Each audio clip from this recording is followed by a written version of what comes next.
na parte de fato que você tá trabalhando com o dropshipping, né? Sim. Vamos um pouquinho antes. Como que você descobriu que isso existia? Porque você falou assim, eu passei na faculdade e comecei a pesquisar.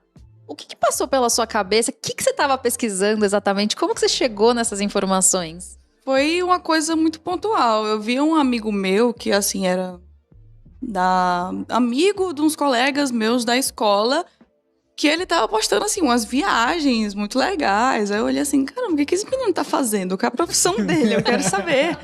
A minha mentalidade, assim, nessa época eu tinha 18 anos. Aí eu fui ver o perfil dele e acompanhar um pouco mais. E aí eu vi que ele fazia dropshipping.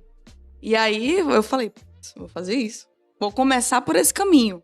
E foi aí que eu decidi mesmo. Eu vou contar uma curiosidade que eu ainda não contei no podcast. Mas, sem saber que existe essa palavra, eu fiz dropshipping numa época, sabia? Sério? No começo da minha faculdade. Só que assim, foi totalmente para uso próprio. Sabe quando você desenvolve uma linha de maquiagem porque você quer ter a maquiagem? Foi tipo Sim. isso. Eu amava, era alucinada pela Kipling. Na minha época era assim, status, quando você tinha a bolsa do macaquinho. Nossa, era maravilhoso. A de rodinha também. Chiquérrimo. Só que não tinha no Brasil, ninguém vendia no Brasil. Eu tinha que comprar quando eu viajava ou encomendar e era muito caro, não tinha nenhum revendedor aqui e tal. E aí eu conheci uma menina que morava na Holanda e ela vendia. Eu acho que eu conheci ela pelo eBay, porque eu comprei alguma coisa dela no eBay e tal. E eu falei, vamos fazer rolo? Vou fazer o seguinte, eu vou montar um site e aí eu vou vender as bolsas e aí você manda direto pra pessoa. E a gente divide o negócio e tal. E a gente começou a fazer. Tipo, acho que foi uns 2 anos depois, a All Bags tinha feito um contrato de exclusividade com a Kipling. E eu fiquei tão conhecida que eles me mandaram uma notificação extrajudicial. Dizendo que eu tava... Foi conhecida pelo jeito ruim. Porque, tipo, teoricamente eu não podia, mas eu nem sabia sobre isso, Tinha direito né? de marca. Eu não tinha nada daquilo. Aí eu tive que fechar minha lojinha. Mas, cara... Tava funcionando... Foi bom enquanto durou. Foi bom enquanto durou. O pessoal vê dropshipping e olha como se fosse aquele modelo tradicional que o pessoal faz na internet, só que grandes lojas fazem dropshipping. A Magazine Luiza faz dropshipping, ou seja, ela deixa os vendedores lá no marketplace dela para vender. Tipo, muitas lojas gigantes fazem dropshipping, só que as pessoas não entendem que é só um modelo de logística. Então, por isso que eu gosto de falar que é um e-commerce sem estoque. Como que funciona exatamente o dropshipping? Bom, você tem o fornecedor, você seria a loja, então você meio que seria o intermediador dessa venda. Então, quando o cliente ele compra na tua loja, você faz a página de vendas, tudo direitinho, também é encarregado pelo marketing, você envia diretamente o pedido para o fornecedor através da plataforma, então isso tudo é integrado também, e ele manda o fornecedor direto para o cliente. Então você não cuida de custo fixo, não cuida de estoque, não cuida de um alto custo com funcionário. Então por isso que também eu achei uma alternativa muito viável para quem está começando, né? Porque você não tem uma barreira de entrada muito grande, você pode começar com pouco capital. E como é que era o seu negócio? Como que ele surgiu? Como que ele começou? O que você vendia? O que você vendia? Um dos meus primeiros produtos que mais vendeu, assim, que pegou realmente tração e que me trouxe resultado de fato, foi aqueles ring lights. Ah, que legal. Aí eu fiz uma copy que era basicamente... Você sabia qual é o segredo das blogueiras para ter uma maquiagem perfeita, uma iluminação e tal? Eu meti essa copy e aí eu consegui escalar. Aquele produto foi um dos meus primeiros produtos vencedores. No início eu comecei sozinha, minha loja, claro, aí... Enquanto foi escalando, eu tive que me virar na raça mesmo, a delegar, a construir equipe, delegando primeiro o suporte, depois o operacional e tudo isso. Cara, é muito legal isso. Eu gosto muito de ver essas histórias, porque a gente traz pra realidade que é possível fazer. Uma pessoa em casa sozinha, sem mesada, né, que não tinha apoio de ninguém, literalmente, conseguiu fazer. Então você montou, você escolheu os seus... Como que era escolher os produtos? Você escolhia algum fornecedor de fora, daqui? Como que era isso? Fornecedor sempre internacional. Só que tem um porém. Dependendo do frete que você escolhe, pode demorar para chegar. Antigamente era padrão isso, demorava para chegar. Só que atualmente, hoje em dia, já faz um bom tempinho, você tem alguns modelos específicos de frete que conseguem chegar em tipo 10, 15 dias, muito fácil. Não sabia. Da China até o Brasil. Você ainda trabalha com dropshipping? Não. Não? Hoje? Atualmente, a gente vai chegar nessa história aí, né? O que foi que desenrolou o meu negócio. O que eu tô fazendo hoje, como é que se desenrolou a empresa, mas vai chegar isso. Tá, mas vamos lá. Então aí você escolhia E aí a pessoa mandava direto pro cliente. E isso é uma coisa que, tipo, pelo menos... É que faz muito tempo que eu não compro nada na China. Acho que o Covid chegou e fiquei com medo. Mas demorava muito tempo. E tinham muitas coisas que não chegavam. E isso é um risco, né? Porque, na verdade, a compra foi feita por você, né? As pessoas pagavam você. Você teve muitos casos disso acontecer. Como que você lidava? Cara, isso depende muito da gestão da pessoa e principalmente do caráter dela. Uma coisa que eu vejo no mercado de dropshipping é que existem muitas pessoas que mancham o mercado fazendo esse tipo de coisa, né? Então, assim, o principal que você tem que lidar é com a gestão dos seus pedidos, com a logística, saber sobre fluxo de caixa, porque geralmente o pessoal não entende isso quando tá começando, né? Graças a Deus que eu entendi essas coisas, esses princípios lá no início, para você saber lidar com o dinheiro que tá aparecendo lá no seu caixa. Para você não tirar da conta PJ, para você não misturar com PF. E muitas lojas de dropshipping que o pessoal que começa assim e não passa por esses fundamentos, acontece isso. E aí a pessoa se perde, acontece esse tipo de coisa, e não dá certo, e não tem resultado, papá. Então, eu acho que o principal mesmo seria a pessoa primeiro estudar os fundamentos. Porque eu vejo muita gente no digital que fica focando em buscar método, em hack, em truquezinho, e papapá.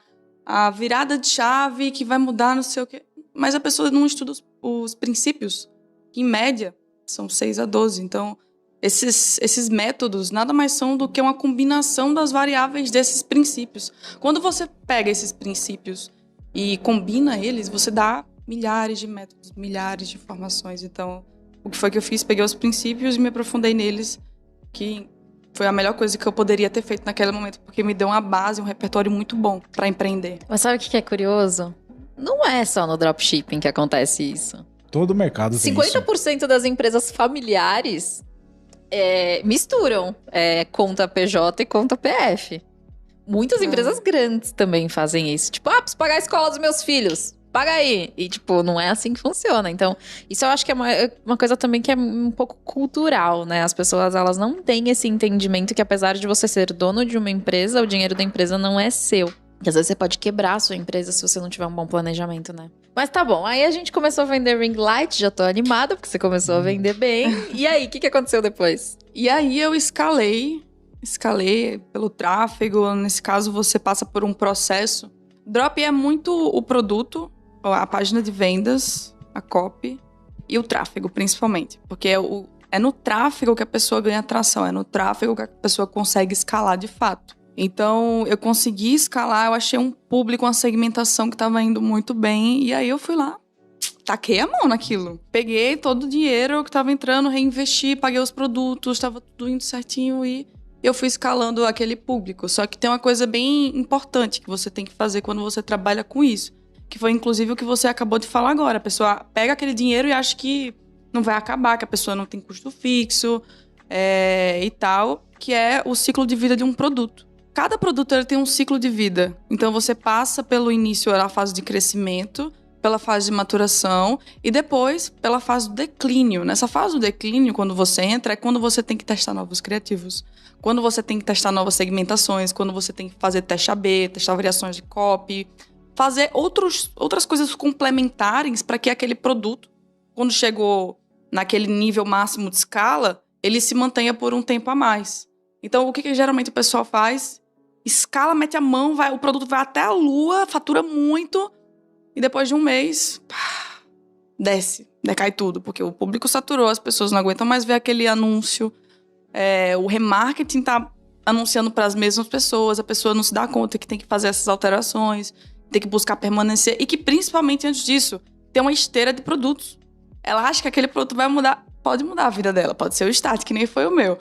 Mas ela tem que ter uma esteira de produtos rodando em paralelo, testando novos produtos, para que ela mantenha, tipo, uma linha de vários produtos rodando que dão certo e que mantenham um faturamento constante para ela. Até mesmo pegar o faturamento desse que tá dando muito certo, aproveitar esse hype para ele ir alimentando esses outros, porque de repente você vai investir em algum que não vai dar certo, você vai, digamos, jogar dinheiro fora. Tipo ações, né? Você vai equilibrando. Você vai equilibrando todos ali. Isso é muito interessante. Eu tenho uma dúvida, bem de iniciante. Você tem um site para cada produto ou você tem um site para todos os produtos? Isso é bem relativo, depende de como é que a pessoa gosta de trabalhar. Na época, eu trabalhava com a loja genérica, como uma central de vendas, E landing pages atreladas a essa central de vendas. Então, assim, cada landing page era um produto diferente, uma loja diferente, um branding diferente, digamos assim. E qualquer tipo de venda que ia por essas landing pages ia direto para a página central de vendas, que ia para uma empresa, que seria a central de vendas, uma empresa de vendas. E uma coisa importante, não sei se tem, mas o pós-venda é uma pedra no sapato ali, porque assim, você tá fazendo uma negociação com uma outra empresa, você tá sendo um intermediário. Existe muito problema no pós-venda, a pessoa reclama, não chegou o produto, o que aconteceu, sei lá, endereço errado, qualquer coisa assim. É você que é o intermediário que cuida desse pós-venda ou é toda a empresa que tá mandando? É o intermediário que cuida. O intermediário cuida da comunicação com o fornecedor para resolver esses problemas. Por mais que não seja uma grande porcentagem, é uma porcentagem pequena que acontece em qualquer tipo de negócio que tem entrega física. Sim. O produto não vem, às vezes dá um problema nos correios, ou ele volta, ele não recebe. Essas coisas acontecem em e-commerce, em loja, e a pessoa tem que saber lidar com isso. Aí no começo você que fazia e depois você foi contratando. Eu que fazia, velho. Eu respondi e-mail no banheiro, velho. Quando começou a escala, o negócio começou a dar certo. O celular, mensagem, assim, os e-mails só aparecendo no pessoal. Eu respondendo e-mail o dia todo. Cara, não, assim não dá pra continuar. Eu vou ter que delegar, vou ter que contratar um suporte. Sério. Quanto tempo demorou da hora que você começou pra hora que você tava no banheiro chorando, desesperada, falando eu preciso contratar mais pessoas? Cara, eu acho que foi após 3 meses que eu comecei, assim. Inclusive, foi um erro que eu cometi. Eu deveria ter delegado muito antes. Eu não delegava porque, eu sei lá, eu tinha medo. Eu achava que as pessoas não iam fazer melhor do que eu, sei lá.